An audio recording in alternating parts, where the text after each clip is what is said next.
Assalamualaikum warahmatullahi wabarakatuh. Kami dari kelas 10 IPA 4, dari kelompok 4, saya Parmendra. Saya Dia Zahra.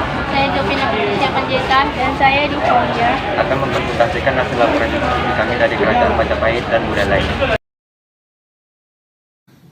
Letak geografis Kerajaan Majapahit. Kerajaan Majapahit dibangun di atas hutan terik sekitar tepi Sungai Brantas sebagai pertahanan kerajaan karena Sungai Brantas adalah pintu keluar masuk untuk mengakses wilayah utama kerajaan di Jawa Timur, baik Kediri maupun Singasari. Desa itu dibuka dengan nama Majapahit, barangkali berhubungan dengan ditemukannya buah maja yang pahit di daerah tersebut.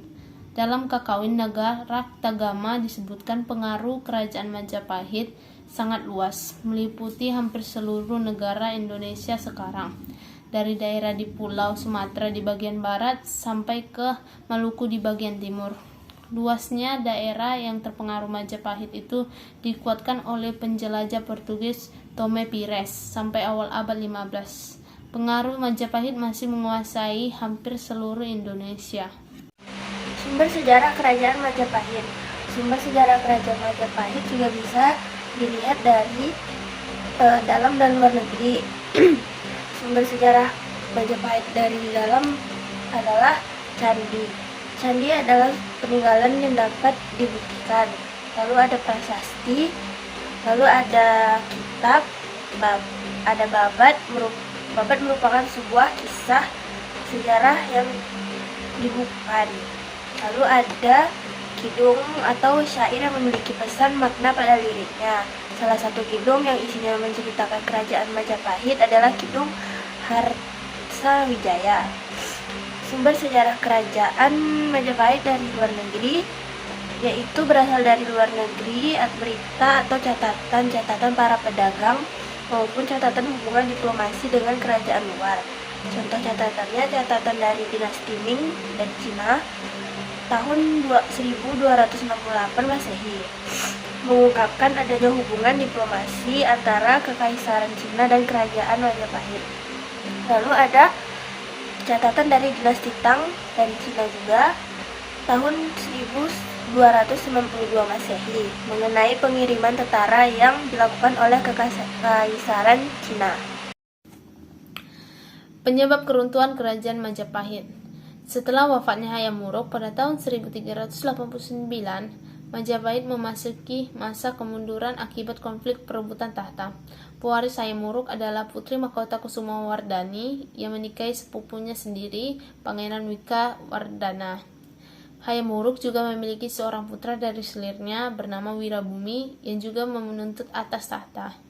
Sehingga terjadilah Perang Parekrek yang telah melemahkan unsur-unsur kejayaan Majapahit. Meskipun peperangan berakhir, Majapahit terus mengalami kelemahan karena raja yang berkuasa tidak mampu lagi mengembalikan kejayaannya. Unsur lain yang menyebabkan runtuhnya Majapahit adalah semakin meluasnya pengaruh Islam pada saat itu.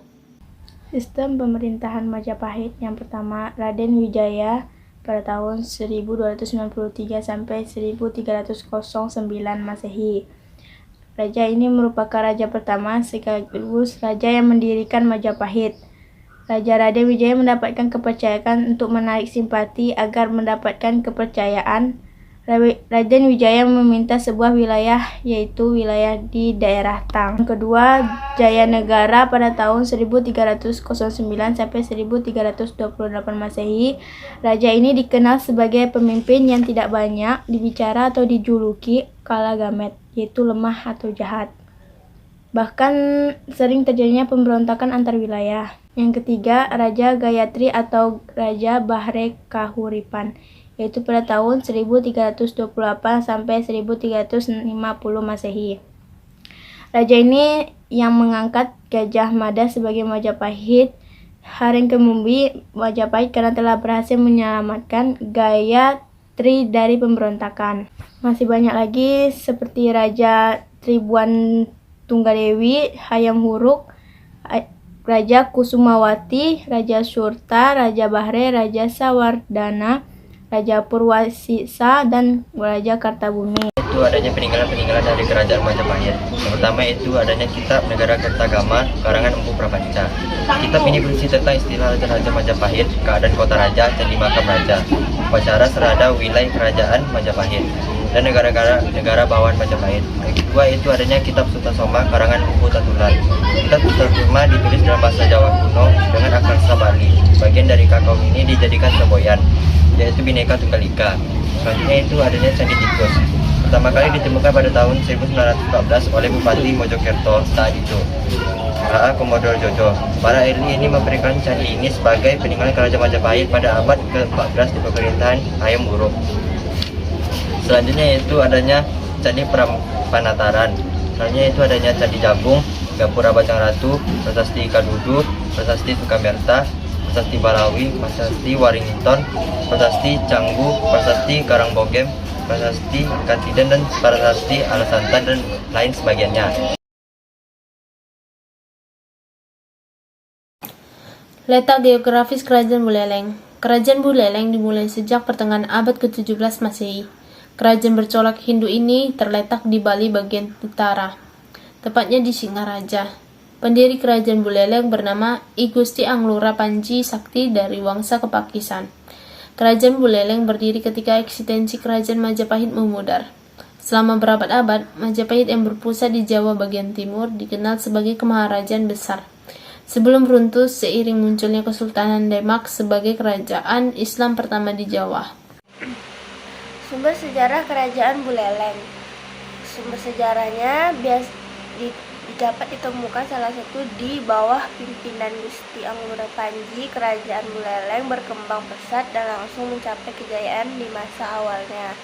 Kerajaan ini mempunyai bandar dagang yang ramai karena letaknya dekat dengan pantai. Buleleng berperan menjadi penyalur hasil bumi dari para saudagar Bali ke daerah lainnya pada saat itu.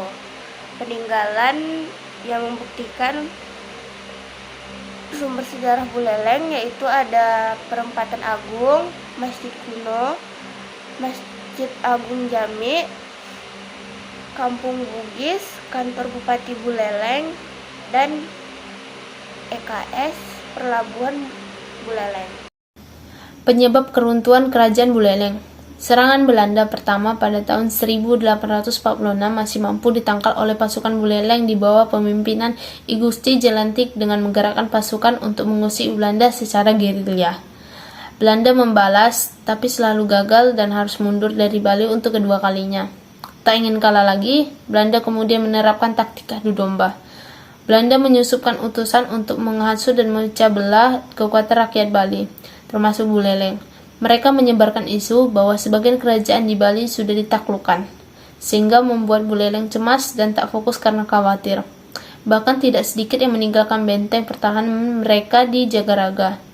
Belanda memanfaatkan situasi sehingga banyak korban tewas berjatuhan. I Gusti Jelantik terpaksa mundur ke Gunung Batur.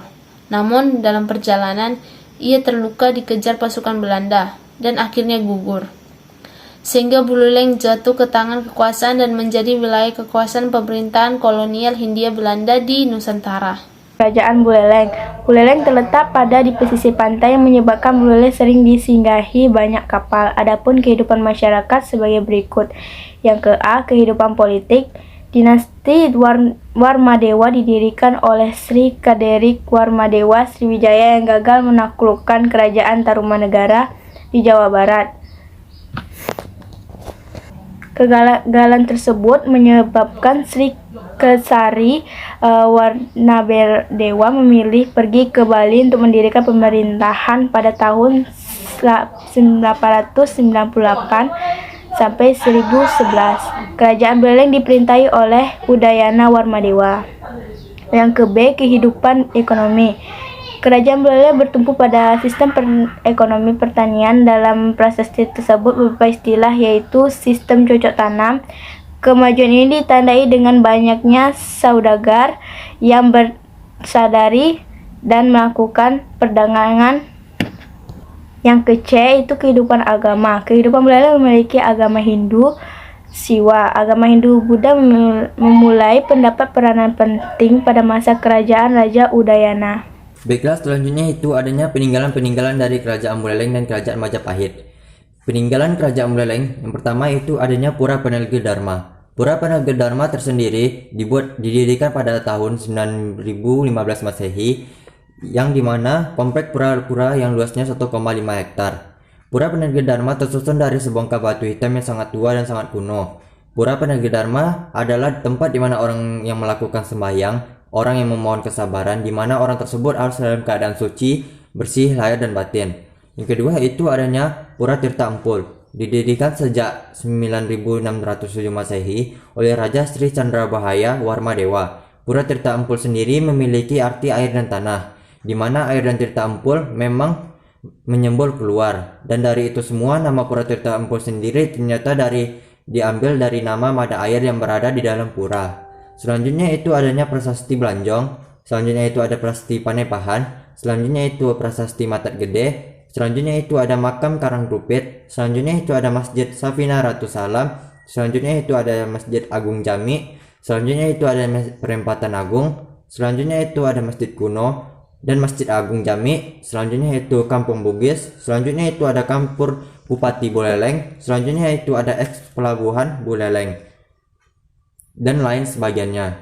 Sekian dari kelompok kami. Maaf jika ada kesalahan kata maupun sengaja atau tidak sengaja. Wabillahi taufiq wal hidayah. Assalamualaikum warahmatullahi wabarakatuh.